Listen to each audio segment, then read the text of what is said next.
Welcome to what will be an extraordinary evening as we venture together into one of humanity's most troubling and contested legends. We're about to explore a ritual so profoundly disturbing that historians have spent centuries arguing about whether it ever truly occurred. Allow me to paint a scene for you. Imagine yourself on the most important night of your life. You've just married the person you love, and the moment you've been dreaming about for years has finally arrived. But then something unthinkable happens. A powerful aristocrat, someone who controls your very existence, enters your private chamber without permission. He makes a declaration that stops your heart. He claims to possess an ancient privilege, a right that has supposedly existed since time immemorial. This particular right allows him to lie with your bride before you can even touch her. This practice carried a name that would echo through the centuries, jus primae noctis, or as the French would phrase it, droit du Seigneur, the Lord's right. For roughly 2,000 years, vast numbers of people accepted as historical fact that ancient Rome had indeed established and practiced this horrifying custom. Civilizations across the Mediterranean, medieval kingdoms throughout Europe, even communities in distant lands, all supposedly enforced this terrible tradition. But here's what will truly astonish you. Virtually everything we think we understand about this ritual appears to be fundamentally incorrect. Before we delve deeper into unraveling this historical puzzle, I need your assistance with something important. If you're finding this narrative compelling so far, would you consider pressing that subscribe button? If you're feeling especially generous, a like on this video would mean a great deal to me. By the time we finish tonight's exploration, I promise that history itself will look entirely different to you. Additionally, I'm genuinely curious about your circumstances right now. Where in the world are you as you listen to this?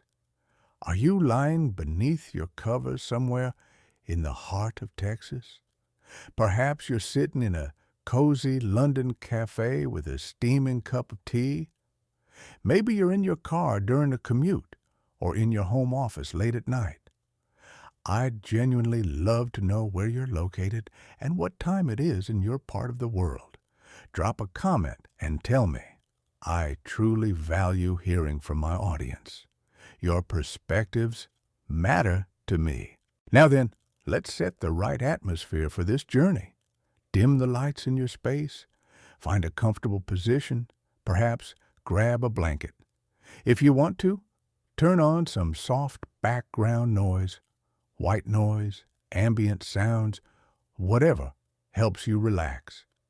Get yourself settled because we're about to step backward through time together, and this journey will challenge much of what you thought you knew. Let me ask you a straightforward question. Have you ever watched the film Braveheart? You know the one, that grand historical epic featuring Mel Gibson giving an absolutely unforgettable performance about freedom and resistance. Within that movie, there's a particular scene that caused audiences to gasp in shock when the film premiered back in 1995. Here's what happens in that pivotal moment. An English monarch, the villain of the story, rides into a small Scottish village where a wedding celebration is taking place. He dismounts his horse with terrible authority and announces that he is exercising prima nocta, that so-called right of the first night. As guards forcefully restrain the groom, preventing him from intervening, the king removes the terrified bride from the celebration. It's one of the most disturbing and memorable scenes in modern cinema. Millions of viewers walked out of that theater absolutely convinced that this represented actual history. that this terrible practice had genuinely occurred in Scotland centuries ago. But here's the crucial thing that almost nobody realized. That scene isn't based on genuine historical documentation. It's rooted in one of the most enduring and powerful myths in all of human history. This particular myth has proven so potent and so compelling that it has manifested across an extraordinary range of cultural works. You can find references to it in ancient epic poems written thousands of years ago. You can locate mentions of it in contemporary television programs like Game of Thrones. The myth has become woven so thoroughly into our collective cultural consciousness that it feels like an established fact. What makes this legend particularly troubling is that it has been weaponized by various groups throughout history. Revolutionaries have invoked it when calling for the overthrow of tyrannical regimes. Philosophers writing during the Enlightenment used it to critique aristocratic privilege and abuse of power. Feminist scholars in recent decades have employed it to illustrate the depths of patriarchal control and the systematic degradation of women throughout history. The legend of jus primae noctis has become a kind of universal symbol for the worst excesses of human cruelty and the devastating consequences of unchecked authority. But what does the actual legend claim occurred? The basic narrative structure goes something like this. Throughout periods spanning ancient Rome through the medieval era and allegedly persisting in certain locations even into the 20th century, those who held power, whether they were Roman emperors, medieval kings, or local aristocrats, supposedly possessed a legal right to sleep with any bride on her wedding night before her husband was permitted to consummate the marriage. Consider what this would mean from the perspective of an ordinary person. You're a farmer, a blacksmith, someone working the land or practicing a trade. Through hard work and careful planning, you've managed to save enough money to marry a woman you genuinely love. Finally, your wedding day arrives. The celebration is joyful. Music fills the air. People dance. Food and drink are shared. But as darkness falls over the land, a representative acting on behalf of your Lord appears at your door. You have no choice in the matter. You must surrender your new wife to this official's authority. For one night, she becomes his property, not yours. By the time she returns to you the next morning, she is no longer a virgin, and your marriage has been violated before it even truly began. The Latin term for this supposed right was jus primae noctis, which translates quite literally to the right of the first night. In French-speaking regions, it acquired the name droit du Seigneur, meaning the right of the Lord.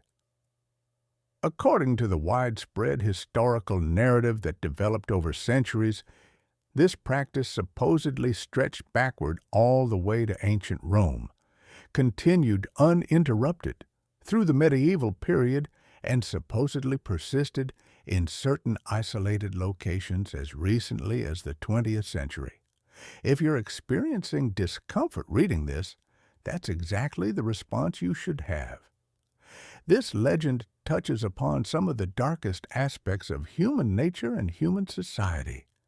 It speaks to the abuse of power, the exploitation of those without defense, the systematic dehumanization of women, the humiliation and powerlessness of men who couldn't protect what they cherished most. It represents the kind of historical horror that makes us deeply grateful we inhabit the modern world with its admittedly imperfect legal protections and systems of justice. But what if that entire narrative, a story that has haunted our collective imagination for centuries isn't quite what we've been led to believe. What if the reality is substantially different from what everyone seems to know? This is precisely where our investigation becomes genuinely interesting, because when we dig into actual historical evidence, when we examine what ancient Roman texts really contain, when we scrutinize medieval legal documents and marriage records, something unexpected occurs. The story begins to unravel, or perhaps more accurately, it transforms into something far more complex, and in some respects, even more revealing about human nature than the straightforward horror story we've been told. Let me transport you back to where this legend supposedly originated, because that's where the real investigation truly begins. The earliest reference we can identify that resembles anything like this custom appears in one of humanity's most ancient literary works, the Epic of Gilgamesh. This extraordinary text was composed approximately 19 centuries before the birth of Christ. That means we're talking about nearly 4,000 years of history separating us from its creation. In this ancient Mesopotamian narrative, the character of King Gilgamesh is described as someone who engages in sexual relations with brides who were betrothed to other men. He lies with them first, before the husband receives his turn. But here's something crucial that we need to notice. Within the epic itself, Gilgamesh is explicitly characterized as a tyrant. He is presented as someone who abuses his authority in terrible ways. The people of his kingdom actually pray to the gods for relief from his cruelty and oppression. This detail carries significant weight because it establishes that even in the oldest version of this narrative, the practice is presented not as a normal or widely accepted custom, but rather as an example of tyranny, of how power corrupts and destroys those who possess it. Now let's jump forward several centuries to ancient Greece. We encounter the writings of Herodotus, the historian whose accounts have survived from the 5th century before Christ.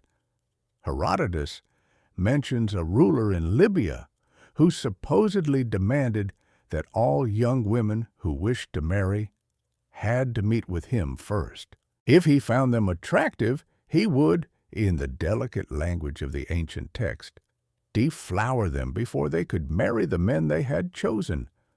Notice something vital in how Herodotus presents this information.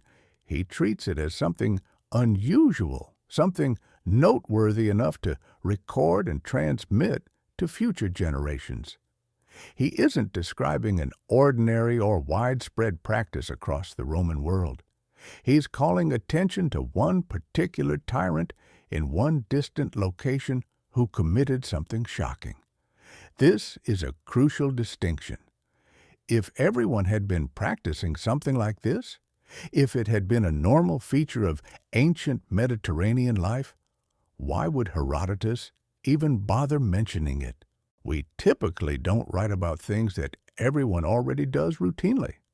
We write about things that are exceptional, rare, or shocking. As we advance through time into the medieval period, the story undergoes a transformation. European writers begin to assert that this rite had existed throughout the Roman Empire. They claim it continued into their own era. Books get written about it. Plays are performed featuring the concept. The legend becomes embedded in popular understanding. It develops a kind of historical authority simply through repetition. Then comes a crucial turning point in the mid-20th century. A historian named J.Q.C. Mackerel conducted exceptionally thorough research into medieval legal documents. He spent years searching through thousands upon thousands of pages, charters, legal codes, court records, official documents of all types. After this exhaustive investigation, McCrell reached a striking conclusion. He could find no reliable evidence whatsoever that jus primae noctis ever existed as an actual legal right or as a widespread practice. Let that finding settle into your mind for a moment. No reliable evidence, none at all. But the research didn't stop there. Professor Catalan from the Free University of Berlin pushed the investigation even further. In a study published in 1993, she examined literally every piece of medieval literature that mentions this custom. Her findings were remarkable. In a direct quote from her work, all medieval literature that references the custom of jus primae noctis has been proven to be folkloristic and possesses no historical basis. Think about what that word means, folkloristic. It means these were stories, legends, tales that got passed down from person to person, getting embellished and altered as they went. These weren't documented historical practices. These weren't legal rights written into law codes. These were folklore, the kinds of stories that communities tell about their past, often shaped more by cultural needs and anxieties than by actual historical occurrence.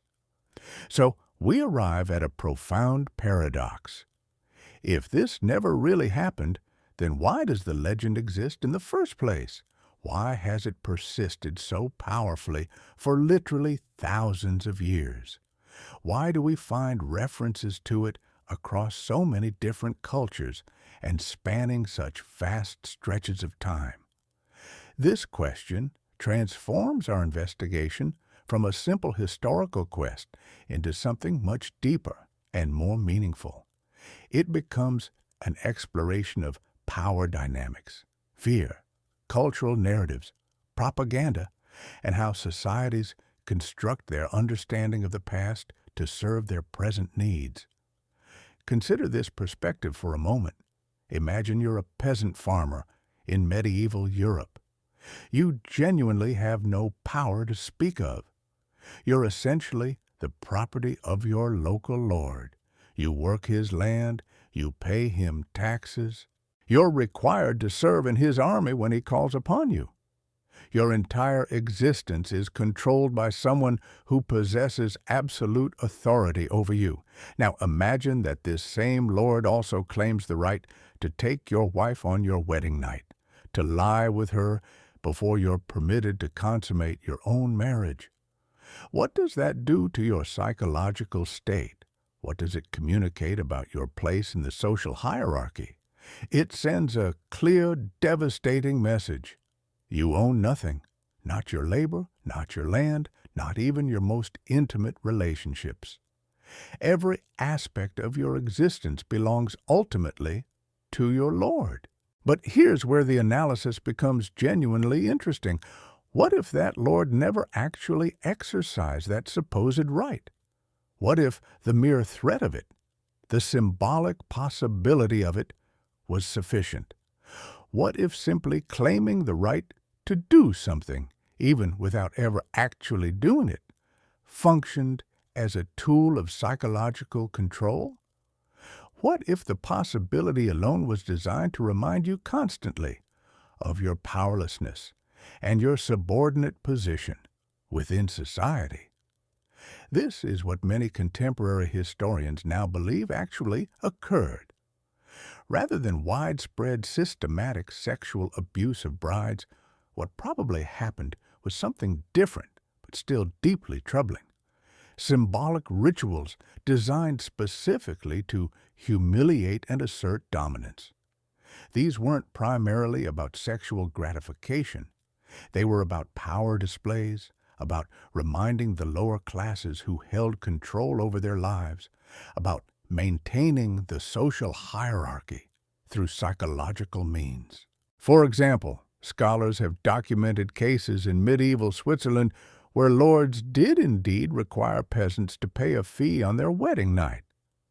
But the fascinating part is that there's no evidence the lords actually intended to exercise any supposed right.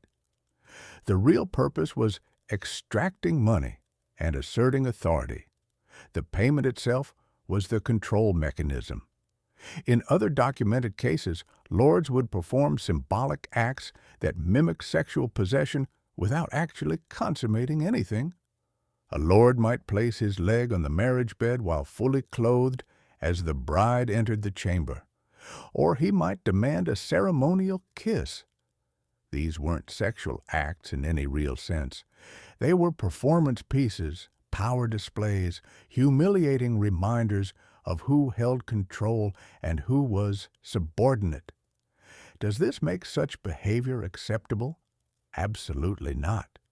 Humiliation represents its own form of violence.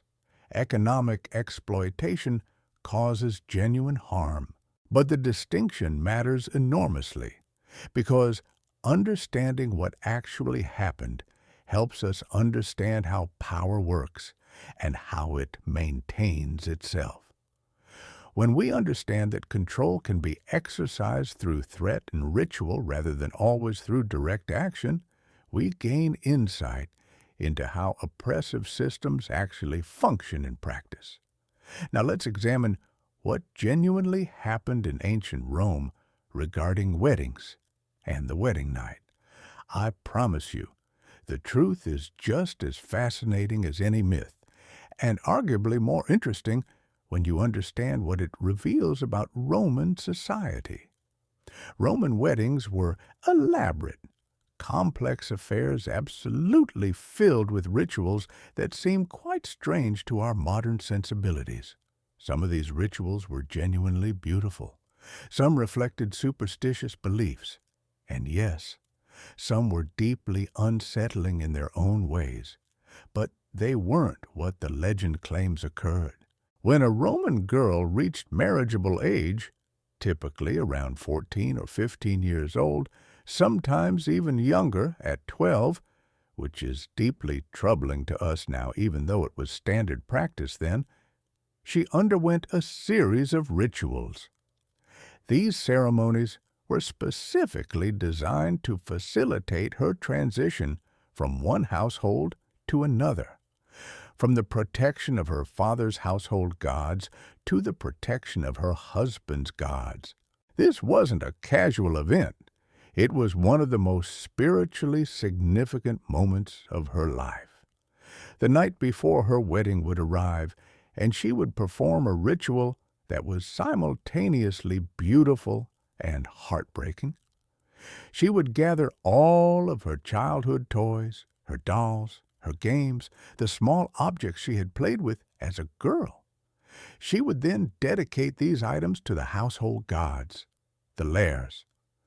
This ceremony represented her symbolic goodbye to childhood itself. Tomorrow, she would become a woman, a wife, and eventually a mother. The girl she had been would cease to exist. Can you imagine how emotionally powerful that moment must have been? Holding a beloved doll you'd cherished since you were 5 years old, knowing you would never play with it again. It wasn't merely symbolic, it was genuinely final. In Roman law and culture, marriage was essentially permanent.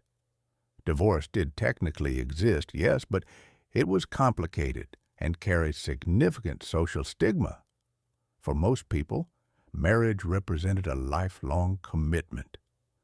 During that same night, she would sleep in a special garment called the tunica recta. This was a garment of pure white wool that she herself had woven. This requirement carried significance. She had to create it with her own hands. It functioned as a demonstration of her domestic competency, as proof that she possessed the skills necessary to manage a household, that she was prepared to become a proper Roman wife. Wool held spiritual properties. Romans believed it possessed the power to repel malevolent supernatural forces. So this garment served both practical and protective functions simultaneously. When the morning of the wedding arrived, the bride's preparation became an intricate, highly formalized process. Every single element of her appearance carried spiritual significance. Every detail mattered profoundly. A single mistake could potentially doom the entire marriage, at least according to Roman belief. The first and most important step involved her hair. Here's where things become genuinely fascinating and more than slightly disturbing. Roman brides wore their hair in 6 braids, styled to precisely match the hairstyle worn by the Vestales, the sacred priestesses who maintained Rome's eternal flame in their temple. The style itself was called the sine crines, literally meaning 6 locks. The number 6 carried sacred meaning. It represented fertility and the phases of life. The style itself became associated with purity and virginity, since the Vestales, who were vowed to chastity, wore their hair this way. But the process of creating this hairstyle involved something deeply unusual. Her hair wasn't parted using a comb or a hairpin. No, it was parted using the point of a spear. Not metaphorically, but literally an actual spear. Specifically, this spear was called the hasta celibaris, which translates roughly to the bachelor's spear or the celibate spear. Some sources suggest that ideally, this spear should have been one taken from a gladiator who had been killed in the arena. Consider what this means. On what ought to be the happiest day of your life, the day you're about to enter into a marriage with someone you love, an actual weapon, a tool designed to kill, is being used to style your hair. A weapon that has potentially killed another human being. Plutarch, writing during the 1st century of the Common Era, posed this same question. Why do the Romans part the hair of brides with a spear point? He then offered several possible explanations, though he freely admitted that nobody really understood the original reason anymore. The practice was so ancient that even educated Romans in his time had lost track of its true origins. It had become tradition for tradition's sake. One theory proposed that it symbolized the legendary abduction of the Sabine women. In Rome's founding myth, the city was established by Romulus, but the new settlement had a critical shortage of women. So Romulus invited the neighboring Sabine people to a festival, and then Roman men forcibly abducted the Sabine women, essentially committing a mass kidnapping that they later mythologized as the foundation of their civilization.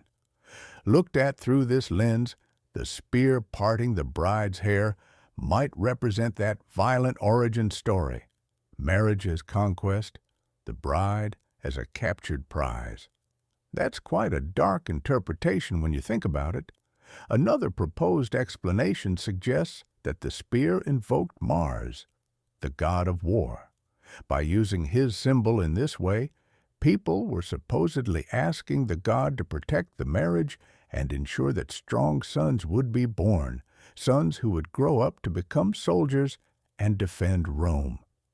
In this interpretation, the weapon's violence gets transformed into a blessing for military strength and prowess.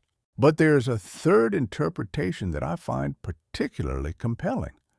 Some scholars believe that the spear represented cutting and separation. The bride was being symbolically severed from her old life, from her father's household, from her childhood identity. The weapon literally and symbolically cut those connections, so she could then be joined to her new household and new family. Whatever the true meaning, here's what strikes me as significant.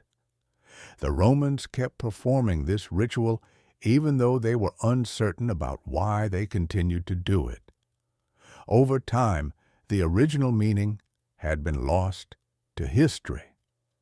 But in Roman culture, tradition itself was sacred.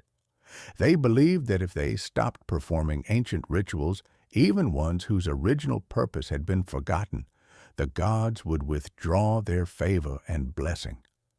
So they persisted in using the spear, kept parting the hair the same way, kept honoring customs that stretched back centuries into their own forgotten past. Once the hair was properly arranged in its 6 braids, the bride would be crowned with flowers and special herbs. Not just any flowers, but particular varieties chosen for their protective qualities. Marjoram and verbena were particularly favored. These plants were believed to possess the power to keep evil influences at bay. Remember, the bride was understood to be in spiritual danger during this transition between households. She needed every possible form of protection available. Then came the veil, called the flamium.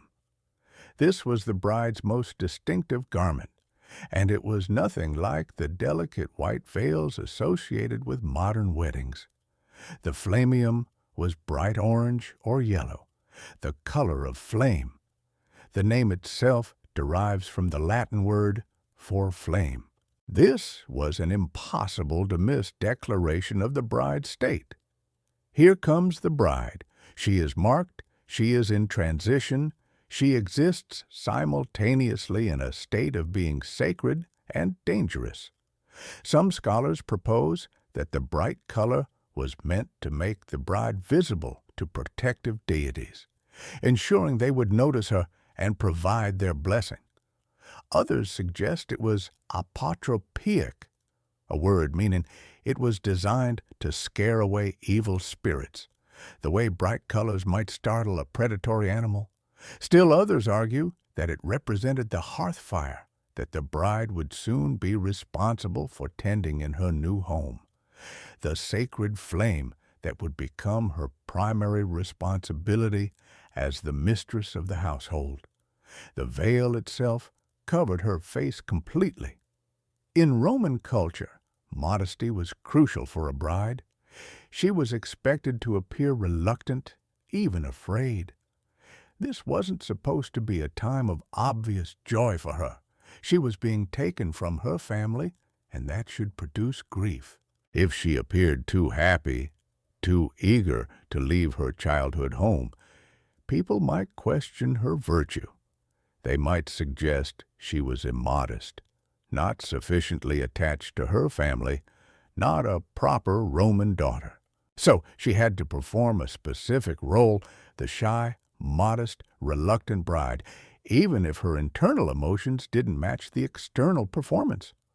Over her tunic, she wore a belt, and this belt was tied in an extraordinarily special knot called the noctis herculanus, the knot of Hercules. This knot was deliberately complex, intricately woven, almost impossible to untie unless you understood the specific technique.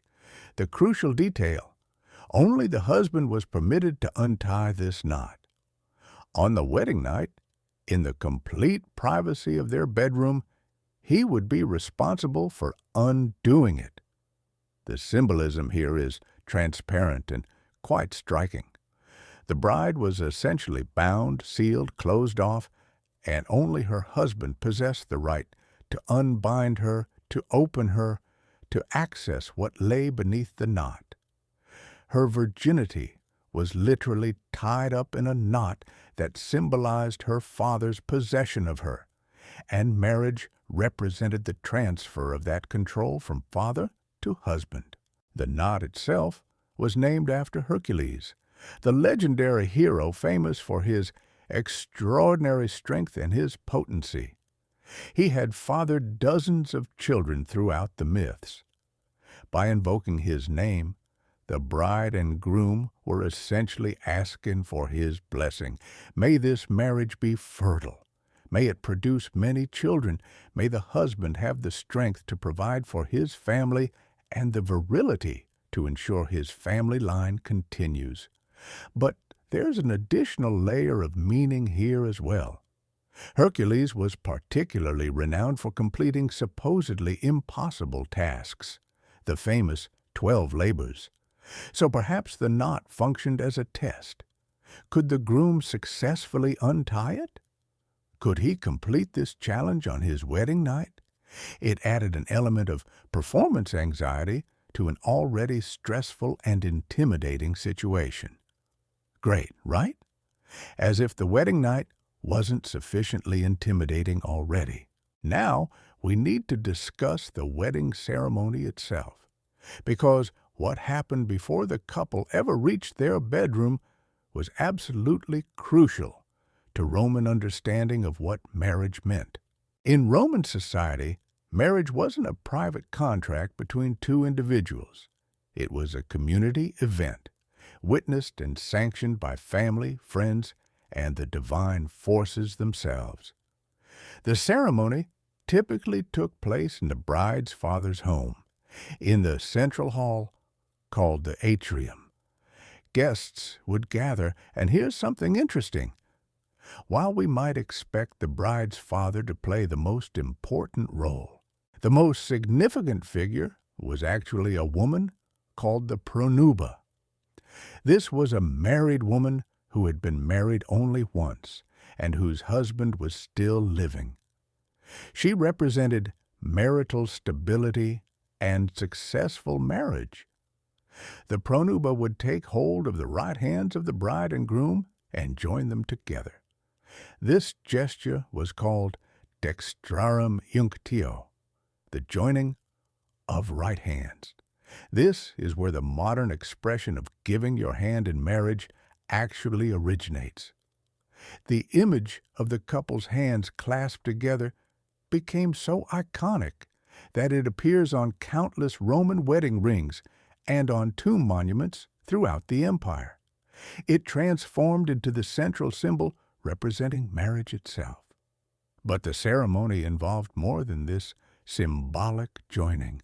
Before the hands could be joined, an official called an auspex, or sometimes a hairuspex, would perform what we'd call divination. He would examine the internal organs of a sacrificed animal, typically a sheep or a pig, and search for signs from the gods. Were the organs healthy? Did they display the proper coloring? Were there any abnormalities or irregularities? If the omens appeared bad, the wedding simply couldn't proceed. The entire event would be postponed. The couple would have to select another day and attempt the ceremony again. Seriously, if a sheep's liver looked abnormal, the entire marriage was essentially canceled, because Romans believed that marrying when the gods disapproved would curse the union from its very beginning. Proceeding with a wedding under bad omens was considered an invitation for disaster. Assuming the omens proved favorable, the sacrifice would be followed by an enormous feast. Roman wedding banquets were genuinely legendary in their extravagance. Multiple courses would be served. Wine would flow freely. Musicians would provide entertainment. The celebration could stretch for hours, sometimes lasting well into the evening, and throughout this feast there would be speeches, toasts, and songs. The community was celebrating, but they were also witnessing. They were announcing to all present that they recognized this marriage. They were providing their collective support and approval. They were essentially saying that they would hold this couple accountable to their marital vows. This public witnessing mattered. It transformed a private arrangement into a social contract. As night began to fall, the most dramatic part of the entire ceremony would commence. This was the deductio, the procession to the groom's house. This wasn't a quiet, solemn walk. This was a spectacle, a parade, a public performance of transition from one household to another. Here's what happened. The bride would be ceremonially pulled away from her mother's arms. And importantly, She would not go willingly. She would cling to her mother. She would cry. She would resist. All of this was part of the prescribed ritual. It symbolized her reluctance to leave her childhood home, her love for her family, her modesty, and virtue. If she walked away too easily or appeared too eager to leave, people would question her character. They would wonder if she was virtuous enough to be married. So she had to be pulled away, sometimes quite forcefully, and then the procession would begin. First came attendants carrying a distaff and a spindle. These were symbols of the domestic labor the bride would perform in her new household. Then came musicians playing flutes and other instruments. The music was loud and celebratory, meant to be heard throughout the neighborhood and to announce that a wedding procession was underway. Then came the bride herself, walking in the center of the procession, flanked by two boys whose parents were both still living. Why specifically boys with living parents? Because having both parents alive was considered a sign of being blessed and fortunate. These boys represented good fortune and long life. By having them escort the bride, people believed some of that blessing would transfer to her. Behind the bride walked a third boy carrying a torch. This was the nuptial torch, made from hawthorn twigs bound tightly together. It had been lit from the bride's family hearth, capturing the sacred fire of her childhood home. This torch carried tremendous significance. It represented the continuity of the sacred flame, the unbroken chain connecting family and household from one generation to the next. All along the route of the procession, guests would sing. But these weren't sweet romantic love songs. Oh no. These were called fescennine verses. They were bawdy, obscene, often hilarious in their crude humor. They mocked the groom. They made sexual jokes. They said things that would make you blush intensely. Why? Because lewdness was believed to drive away evil spirits. The worse the jokes, the better the spiritual protection. So everyone would sing these outrageous songs, people would laugh, and the bride would be mortified behind her veil, but she was spiritually safer because of it. The guests would also scatter nuts, specifically walnuts, in the bride's path. Children would scramble to collect them. This custom possessed several possible meanings. Nuts obviously represented fertility symbolically, but throwing them away also symbolized the groom relinquishing childish things, just as the bride had given up her toys. He was leaving behind the pleasures of youth to take on the responsibilities of marriage. Finally, the procession would reach the groom's house, and here at the threshold came one of the most important moments in the entire ceremony. The threshold itself was sacred space. It was guarded by Janus, the two-faced god of doorways and transitions. Crossing a threshold carried spiritual significance in Roman belief. But crossing the threshold on your wedding night was the moment of ultimate transformation. The doorposts would be decorated carefully. They would be smeared with fat, traditionally wolf fat, though later pig fat, or even olive oil, became common substitutes. They would be wrapped with woolen bands. Why? Fat represented prosperity and abundance. Wool represented protection and domestic virtue. The door itself was being blessed, being prepared to receive its due mistress. The bride would pause at the threshold. And here's where we encounter another tradition that survives even into our modern wedding ceremonies. She would recite a formal declaration. She would say, Ubi tu Gaius, ego Gaia. This translates to, where you are Gaius, I am Gaia. Gaius and Gaia were generic Roman names, similar to saying John and Jane today. So she was essentially declaring, where you are master of the house, I am mistress. Your home becomes my home. Your family becomes my family. Your gods become my gods. This statement mattered tremendously. This was her consent, her acceptance, her formal declaration that she was entering this marriage willingly and committing to its obligations. Without this statement, without her speaking these words herself, the marriage wasn't truly complete.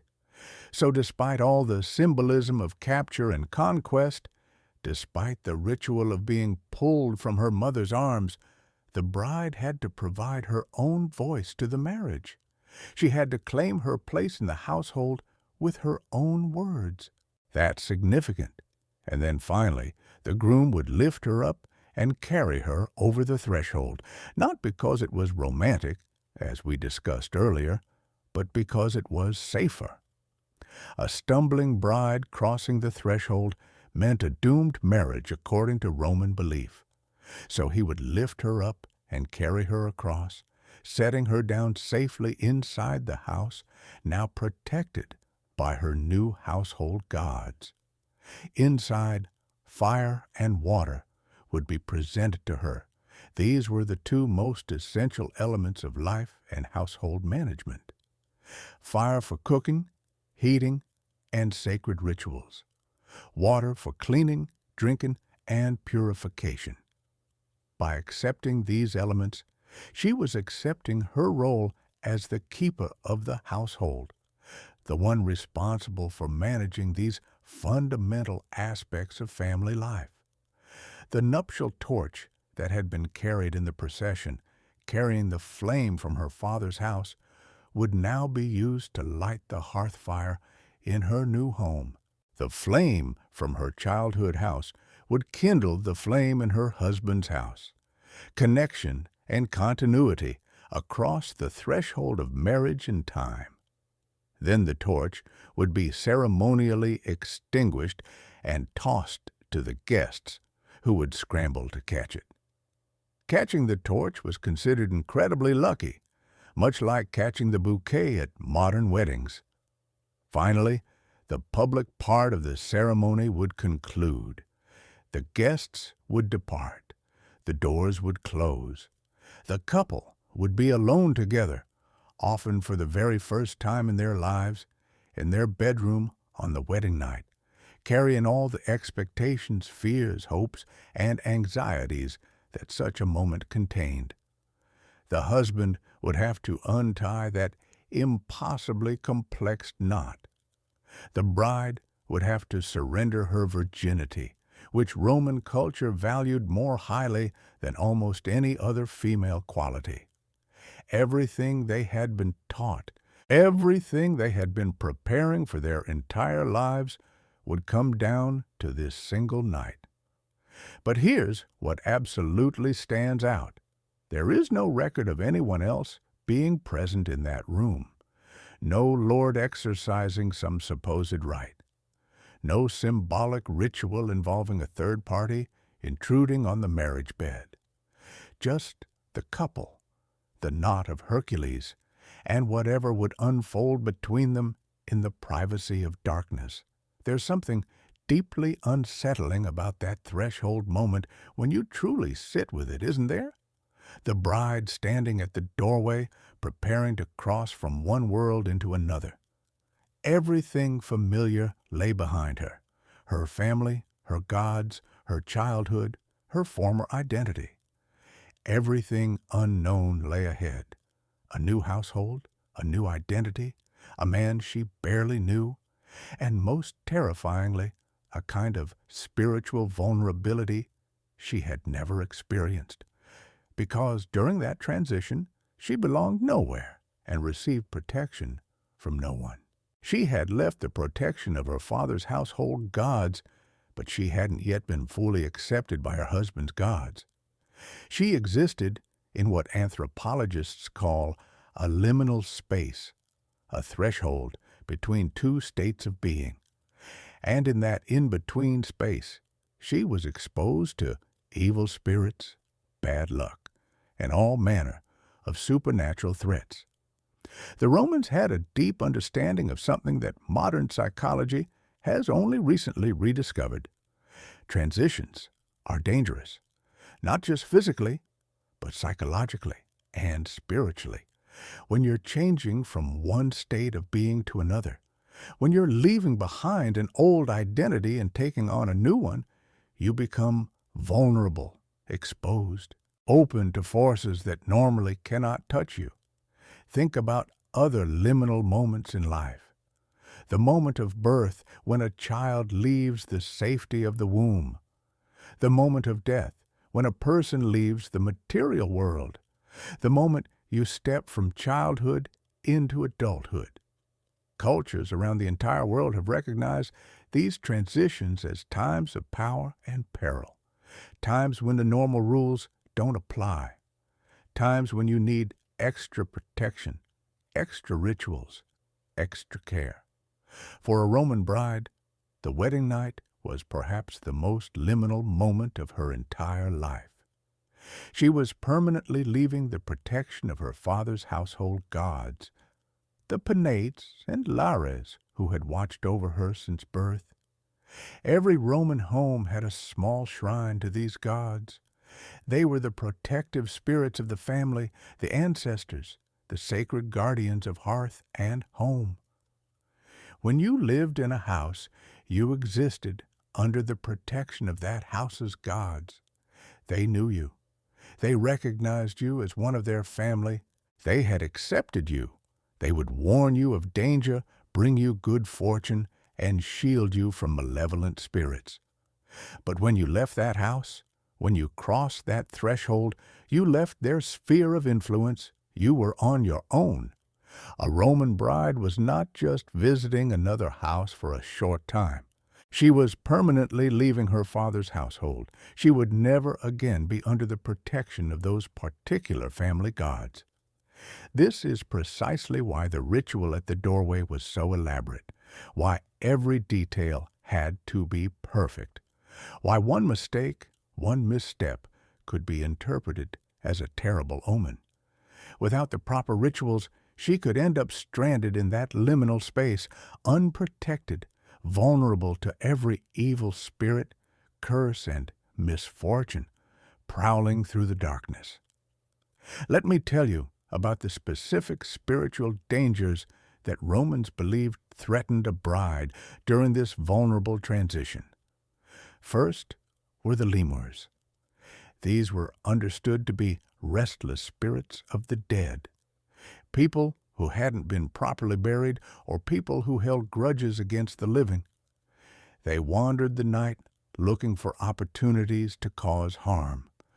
A bride in this state of spiritual transition was like a beacon to them.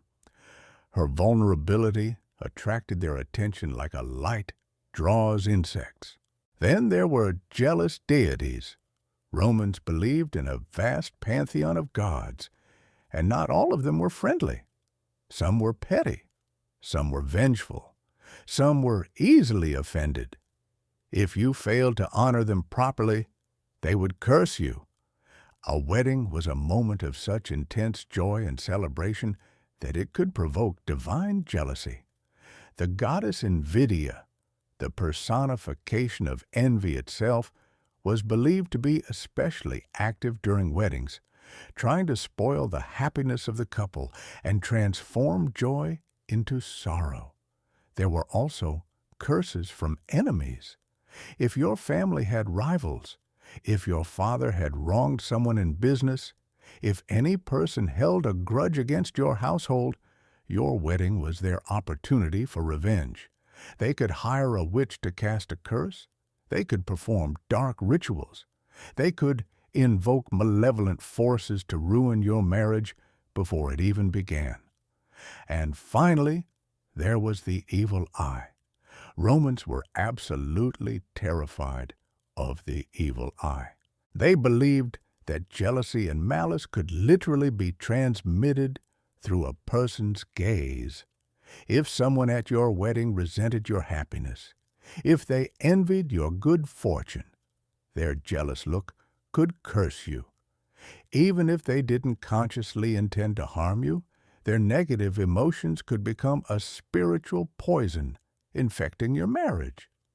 This is precisely why Roman weddings included so many apotropaic elements, devices and practices designed to ward off evil. The bright orange veil served this function. The obscene songs served this function. The wolf fat on the doorposts. The iron spear used to part the bride's hair. Even the throwing of nuts involved creating noise and chaos to confuse evil spirits. Every single element of the wedding ceremony functioned as a layer of protection, a shield against the supernatural dangers that threatened the bride during her transition from one household to another. The threshold itself represented the most dangerous moment, the exact instant when she crossed from outside to inside, from one household's protection to another's, from her old identity to her new one. That instant was when she was most exposed, most vulnerable, most in need of divine intervention. This is why the groom carrying her across the threshold made perfect sense. Not just to prevent a physical stumble, though that was certainly part of it, but also because by lifting her up, he removed her from direct contact with the ground. The ground was understood to be where spirits dwelled, where curses were buried, where the boundary between the living world and the dead was thinnest. By carrying her across without her feet touching that threshold, he was protecting her from anything malevolent that might be lurking there. It was a spiritual shield, a way of declaring to dark forces, "You cannot have her. She belongs to me now. I am carrying her into the safety of my household gods." Speaking of those household gods, let me tell you about what happened once the bride was safely inside her new home. Because her first act in this new house wasn't to consummate the marriage. It was to meet the gods. The groom would lead her to the lararium, the household shrine. Every Roman home possessed one, usually located in the atrium or the kitchen area. It was a small altar or niche in the wall, decorated with images of the lares and penates. The lares were the guardian spirits of the household. The penates were the spirits of the storeroom, the providers of food and sustenance, the keepers of abundance. The bride would approach this shrine and make offerings. Perhaps a bit of food, maybe a splash of wine. She would speak prayers. She was introducing herself to these deities. She was saying, "I am the new mistress of this household. I ask that you accept me. I beg that you will protect me. I promise that I will fulfill my duties here with honor." This moment was absolutely crucial. Without the acceptance of the household gods, the bride could never truly become part of the family. She would always remain an outsider, unwelcome, bringing bad luck instead of good fortune. So she had to perform this ritual correctly. She had to show proper respect and reverence. She had to demonstrate that she understood her role and was genuinely willing to honor these sacred guardians. Only after this introduction to the gods would the couple retire to the bedroom. And even then, even in that most private of moments, the gods remained present and watching.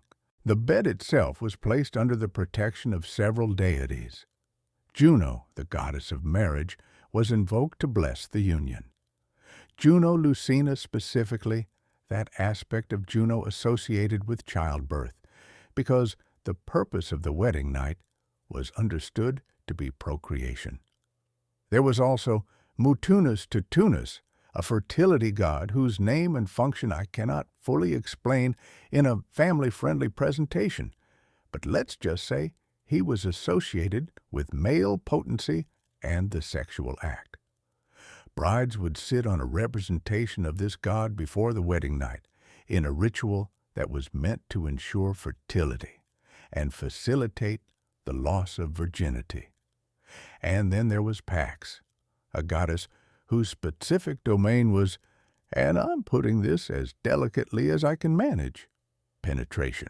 She was invoked to make the wedding night successful, to ensure that the bride's virginity was properly surrendered, that the marriage was consummated in a way that would result in children. I know this might sound strange or even comical to modern ears, a goddess of penetration. But the Romans took this profoundly seriously. They believed that every aspect of life, including the most intimate ones, was governed by divine forces. Nothing happened without the involvement of some god or goddess. So, of course, there would be a deity overseeing this crucial moment. Now let's talk about that knot of Hercules again, because there's more to this story than initially appears. The husband was supposed to untie this knot on the wedding night. But here's the significant thing. If he couldn't untie it, it was interpreted as a terrible omen. It meant the marriage would be difficult. It suggested there might be problems with fertility. It indicated that Hercules was withholding his blessing. But what if the knot came undone too easily? That was also bad. It might suggest that the bride wasn't actually a virgin, that the knot had been untied before, that she wasn't as pure as she claimed to be. So the knot had to be sufficiently difficult to prove it had never been undone before, but not so difficult that the groom couldn't manage it. Can you imagine the pressure on a young man in this situation? You're nervous. Your hands are shaking. Everyone expects this marriage to be consummated tonight. The gods are supposedly watching. The entire fate of the marriage depends on your ability to untie a complex knot in darkness while trying to appear confident and competent. No wonder Roman men sometimes struggled with what we would now call performance anxiety. And for the bride, the stakes were even higher. Her entire value in Roman society was tied to her chastity before marriage and her fertility afterward. If she wasn't a virgin, she brought shame on her entire family. If she couldn't bear children, she was a failure as a wife. The wedding night was the moment when both of these crucial attributes would be tested. Romans believed you could determine whether a woman was truly a virgin based on various signs during her first sexual experience. There should be blood, obviously, but there should also be pain. Crying was expected, even encouraged. If the bride seemed to enjoy the experience too much, if she appeared too knowledgeable about what was happening, suspicions would be raised. A proper Roman bride was supposed to be innocent, afraid, in pain. That's what proved she was pure. Now let me ask the crucial question, where in all of this, in all these documented rituals, all these carefully preserved Roman texts, all these elaborate ceremonies and spiritual beliefs, where in any of this is there any mention of a lord or an official claiming any right to the bride before the husband? There is nothing. Not in legal documents, not in wedding contracts, not in the extensive Roman legal codes that have survived, not in personal letters, not in court cases, not anywhere. What Romans did have were symbolic rituals, absolutely power displays, economic exploitation through marriage fees and dowries, arranged marriages that treated women as property to be traded between families. All of that is documented and undeniable. But the specific horror of jus primae noctis as a systematic, legally sanctioned practice, that appears to be a later invention, something that developed long after Rome's fall, something that medieval and early modern writers created and then projected backward onto ancient times. So why did people believe this happened in Rome? Why did medieval writers persistently attribute this practice to the ancient Romans? This is where the story becomes genuinely fascinating, because the myth of jus primae noctis tells us far more about the people who told the story than it tells us about the people they were telling the story about. Medieval writers looked back at Rome and saw a civilization that was simultaneously admirable and terrifying. Admirable for its laws, its engineering accomplishments, its literature, its organizational systems, terrifying for its paganism, its military conquests, its eventual decline into what they perceived as decadence and moral corruption.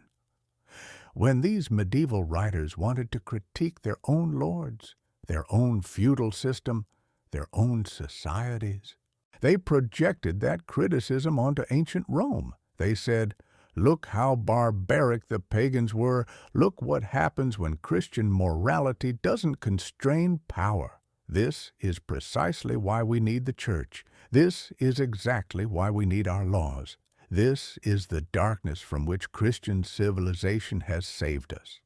It was propaganda, extraordinarily effective propaganda, but propaganda nonetheless. And it worked. The myth became accepted as fact.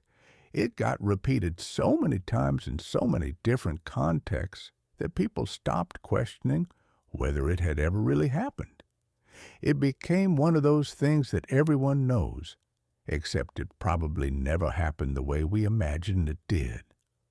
Medieval writers could criticize the abuses of their own time by attributing them to pagan Rome, by claiming that ancient Romans had practiced jus primae noctis. They could condemn the practice without condemning their own lords. They could say, "This evil comes from the pagan past. We are Christian now. We would never do such things. We are civilized. We are moral. We have moved beyond such barbarism." But here's the historical irony that's almost painful in its obviousness. Roman society actually provided more legal protection in many respects than medieval feudal society did. Rome had extensive legal codes governing marriage. There were laws about consent, about dowries, about the rights of wives. Were these laws always enforced equally? Number. Did they protect all women equally? Absolutely not. But the legal framework existed. There was a system in place.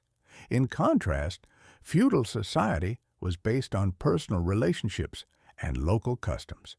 There was far less codified law. The Lord's word essentially was law on his land.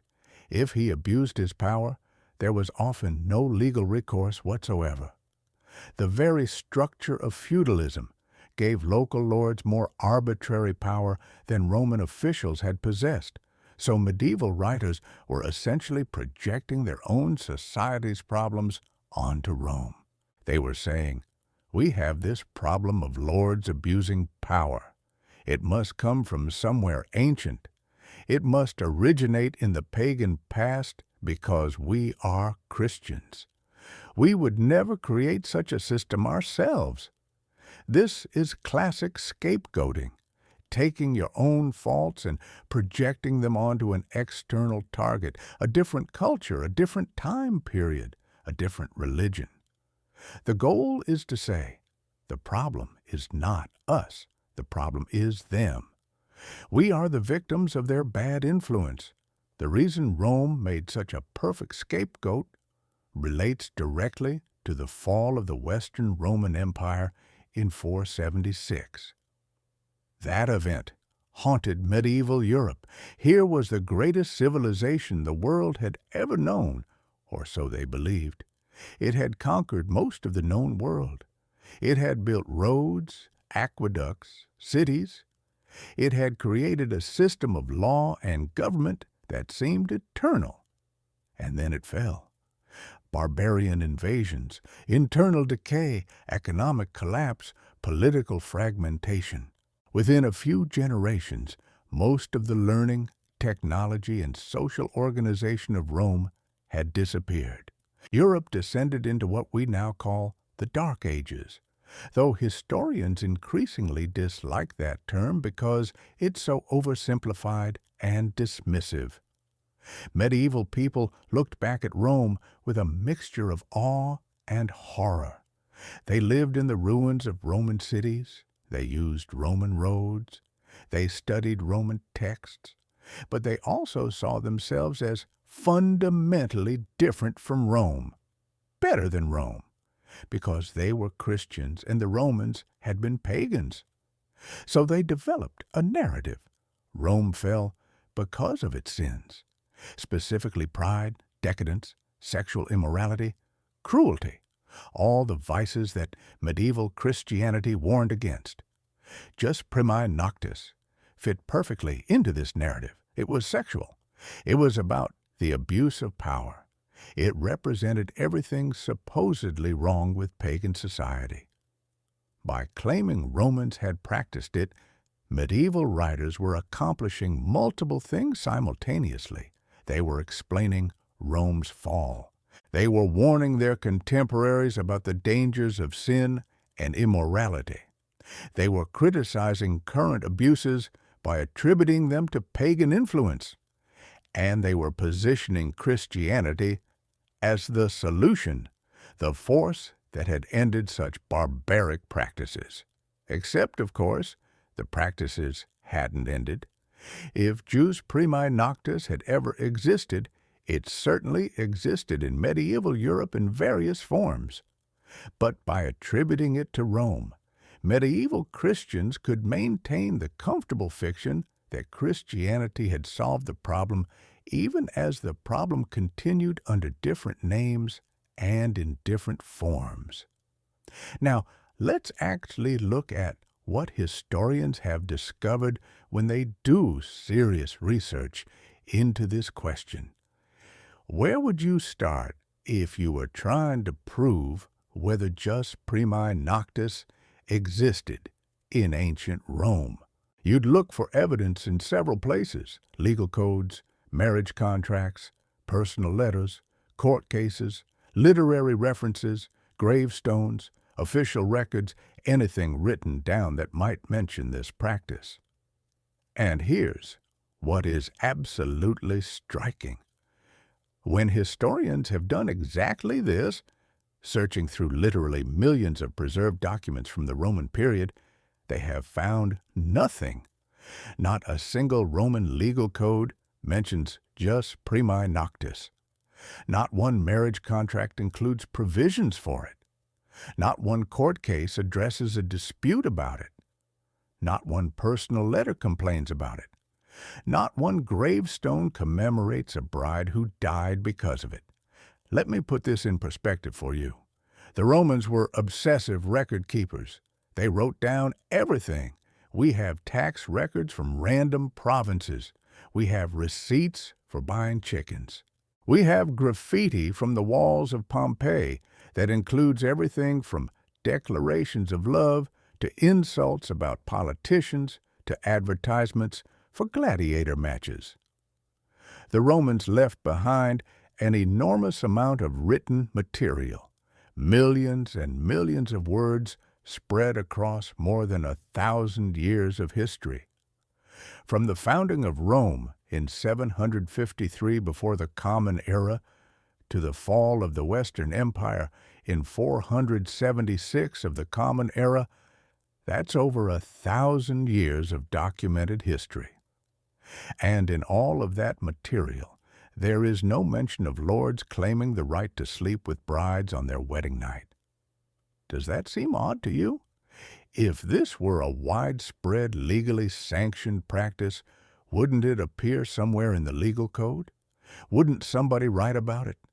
Wouldn't there be complaints, disputes, regulations about how it was supposed to be carried out? But there's nothing. Complete silence. Now you might say, well, maybe it was just understood. Maybe it was such a normal practice that nobody bothered to write it down. But that argument doesn't hold up because the Romans wrote extensively about all kinds of normal practices. They created detailed guides on how to conduct wedding ceremonies. They wrote about what brides should wear, what songs should be sung, what prayers should be offered, what rituals should be performed. They were extremely detailed about marriage customs. And yet there's no mention of any lord having any right to the bride before the groom. None. Zero. Complete absence from the documentary record. Let me give you a specific example. There was a Roman writer named Trebellius Pollio, who lived in the 4th century of the Common Era. He wrote about the various emperors and their behaviors, including their sexual behaviors. And trust me, some of those emperors did genuinely disturbing things. Pollio doesn't shy away from describing their crimes and perversions. He tells us about Emperor Elagabalus, who allegedly married 5 women and divorced 4 of them, and engaged in all kinds of scandalous behavior. He tells us about emperors who kept harems, who assaulted women and men, who abused their power in every conceivable way. But nowhere does Pollio mention any emperor claiming a right to sleep with the brides of his subjects. If such a practice existed, if it were a recognized imperial privilege, wouldn't this writer who catalogs all the sexual misconduct of emperors have mentioned it? The silence is deafening. Now, let me tell you about the one place where something resembling just primae noctis might have actually happened, or at least where the symbolic rituals went furthest. Catalonia, in northeastern Spain, specifically at the very end of the 15th century. The serfs of Catalonia were among the most oppressed people in medieval Europe. They weren't just poor. They were trapped in a legal status called remensa, which literally means redemption. They were bound to the land they worked. They couldn't leave without their lord's permission. They couldn't marry without permission. They couldn't even die without their families paying a death tax to the Lord. The oppression was total and comprehensive. But worse than the economic exploitation were practices called the males usos, the bad customs. These were 6 specific practices that lords claimed as their rights over the remensa peasants, and these practices were deliberately designed not just to exploit, but to humiliate, to break the spirit, to remind peasants every single day that they weren't fully human in the eyes of the law. One of these males usos was called kuguchia. This gave the lord the right to demand that peasants stand guard outside his manor all night in all weather for no compensation, just standing there in the cold and rain because the Lord commanded it. Pure humiliation with no purpose beyond demonstrating power. Another was called exorquia. When a peasant died without a legitimate heir, the lord could take everything, the entire estate, leaving the family destitute even if there were children. If they'd been born outside of marriage, they didn't count. The lord took everything. A third was called intesta. If a peasant died without a will, again, the lord took everything. So peasants had to pay lawyers and scribes to write wills, adding another expense to already crushing poverty. But the 2 males usos most relevant to our investigation were called arsa and forcia dispula. These related to marriage and sexuality, and the historical sources are deliberately vague about what exactly they meant. But the implication was unmistakably dark. It was related to the lord's claimed right to sexual access to the bride. Now, did lords in Catalonia actually practice just primae noctis? Were they actually sleeping with peasant brides? The historical evidence is genuinely murky. What we do know for certain is that lords were claiming symbolic rights connected to the wedding night. They were demanding payments. They were performing humiliating rituals. And they were using the threat of sexual violence to terrorize and control the peasant population. Whether they actually followed through on that threat is almost beside the point. The threat itself was the weapon. The fear itself was the control mechanism. Peasants lived in constant anxiety about what might happen to their daughters, their sisters, their wives, and that anxiety kept them compliant, kept them obedient, kept them from challenging the system until it did. In 1462, the Remensa peasants of Catalonia rose up in revolt. This wasn't a spontaneous explosion of rage. This was organized resistance that had been building for decades. Peasant communities had been secretly meeting, coordinating, pooling resources. They'd been lobbying the king, appealing to the church, trying every legal avenue to end the males' usos. When those legal avenues failed, when it became absolutely clear that neither king nor church would protect them from their lords, they took up arms. What followed was brutal. Years of warfare, villages burned, people on both sides killed. This wasn't a romantic peasant rebellion led by a noble hero. This was desperate people fighting for their basic human dignity against lords who saw them as less than human.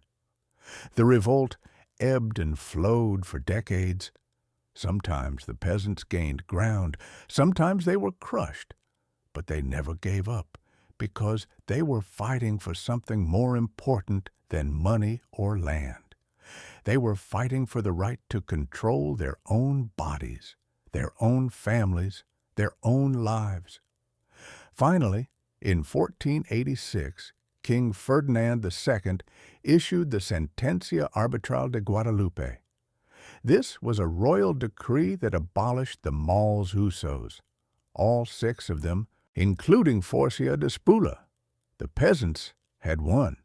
But here's what's fascinating about this document. It never explicitly mentions jus primae noctis, or the right of the first night. What it says is that lords had been claiming evil customs that violated human dignity and Christian morality. It condemns sexual exploitation without naming it specifically. Why? Because admitting that jus primae noctis existed, even to abolish it, would legitimize the practice. It would acknowledge that lords had this right in the first place. So instead, the decree frames it as abuse that was always wrong, always illegal, always contrary to God's law. The peasants didn't win the right to be free from jus primae noctis. They won recognition that they always had that right and that the lords had been criminals all along. This is a subtle but crucial distinction. If jus primae noctis was a legal right that could be abolished, then theoretically it could be reinstated under different rulers. But if it was always an abuse, always a crime, then it can never be legitimate. No matter what laws future rulers might try to pass, the fundamental principle of human dignity cannot be violated.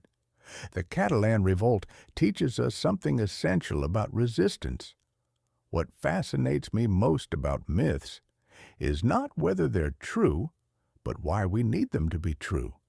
What psychological or social purpose do they serve? Why does a story, even a false one, resonate so deeply that it survives for thousands of years? The myth of jus primae noctis is not just a historical curiosity. It's a mirror. And when we look into that mirror, what we see reflected back is not ancient Rome or medieval Europe. What we see is ourselves, our fears, our anxieties, our understanding of power, and its abuse. First, myths persist, not because they're true, but because they're useful. Jus primae noctis probably never existed as a widespread legal practice. The evidence simply isn't there. But the myth endures because it serves multiple purposes simultaneously. It allows us to feel superior to the past. It gives us a simple villain to condemn. It provides ammunition for political arguments. It crystallizes complex issues about power and consent into a single, visceral image. But the cost of these myths is truth, and truth matters. Not because the past is sacred, but because understanding what actually happened is the only way to comprehend why things are the way they are now. Second, the real horrors of history are often more mundane than the legendary ones. Jus primae noctis, if it had existed, would have been dramatic, ceremonial, specific, something you could point to and identify as evil. But the actual evils of Roman and medieval society were everyday things: child marriage, rape of enslaved people, economic exploitation, legal powerlessness. These didn't make for dramatic stories. They were just how life was. The ancient world normalized practices that we now recognize as profoundly disturbing. Girls were routinely married at ages we would consider criminal child abuse. In Rome, girls could be married at 12. Medieval Europe was often worse. Noble families would betroth children even younger to secure political alliances. King Richard II of England married Isabella of Valois when she was 6 years old. He was 29. The consummation might be delayed, but the intent was clear. And then there were enslaved people. In Rome, enslaved women had no legal protection against sexual violence. A master could rape an enslaved girl of any age with complete impunity. She couldn't refuse. She couldn't report it. She couldn't seek justice.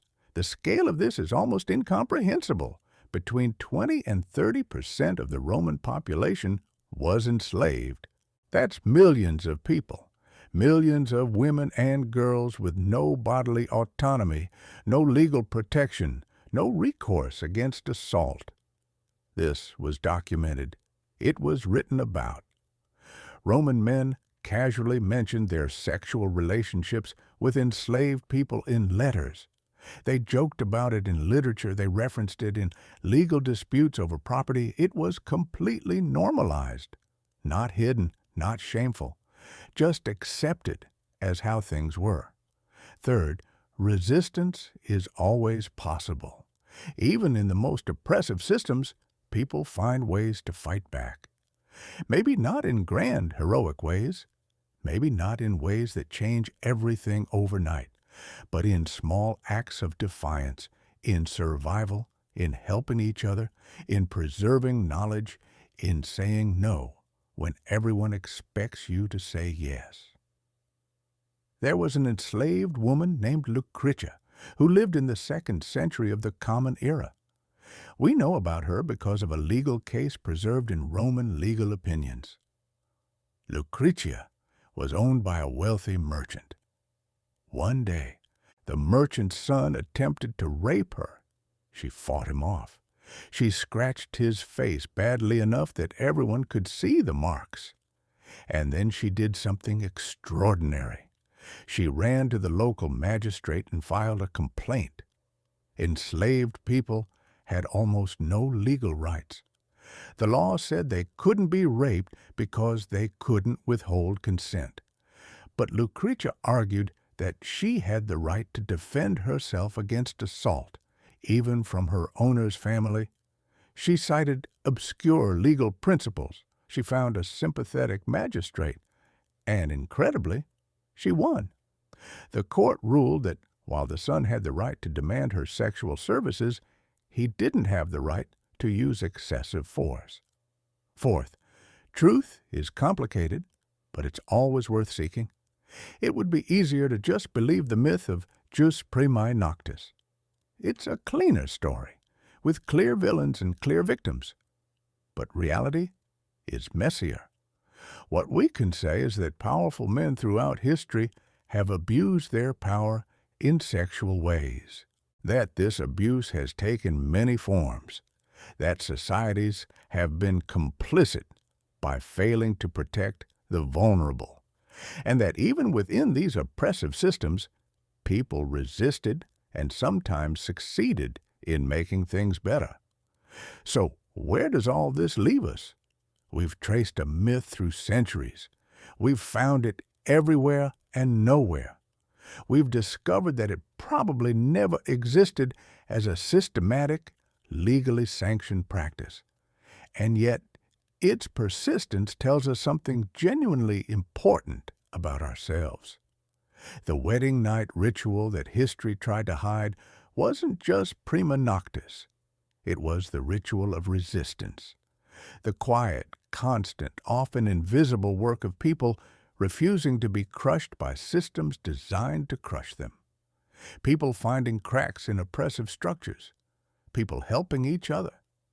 People saying no when everyone expected them to say yes. The best way to honor the past is to learn from it and do better. Question the narratives you've been told about history.